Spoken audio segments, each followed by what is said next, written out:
अस्सलाम वालेकुम नाज़रीन। कराची वालों के लिए बड़ी खबर है। एक नया मानसून सिस्टम कराची की तरफ बढ़ रहा है, जिसके नतीजे में अगले चंद दिनों में मूसलाधार बारिश और शहरी सैलाब का खदशा है। ये नया सिस्टम कहां से आ रहा है? ये भारत के वसी इलाकों से बनते हुए सिंध की तरफ बढ़ रहा है। माहिरीन के मुताबिक 7 से 10 सितंबर तक कराची और अंदरूनी सिंध में तेज़ बारिशों का इम्कानात मौजूद हैं।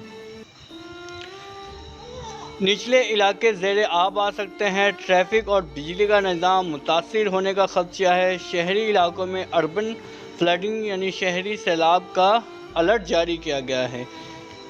याद होगा, अगस्त में होने वाली बारिश ने शहर को थम जाने पर मजबूर कर दिया था और अब फिर वैसा ही खतरा है। 7 सितंबर हल्की से दरमियानी बारिश, 8 और 9 सितंबर मूसलाधार बारिश और तेज़ हवाएं। 10 सितंबर बारिश का सिलसिला बतदरीज कम होगा। गैर ज़रूरी तौर पर घरों से बाहर ना निकलें। निचले इलाकों के रिहायशी पहले से हिफाजती इक़दाम कर लें।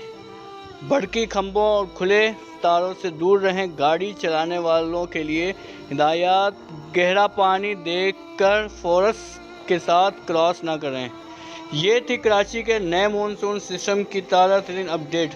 आप सबसे गुजारिश है कि एहतियात करें, दुआ करें कि ये बारिश रहमत बने ना कि ज़हमत। अगर वीडियो पसंद आए तो लाइक करें, कमेंट्स करें और सब्सक्राइब ज़रूर करें, ताकि आपको मौसम की हर अपडेट सबसे पहले मिले।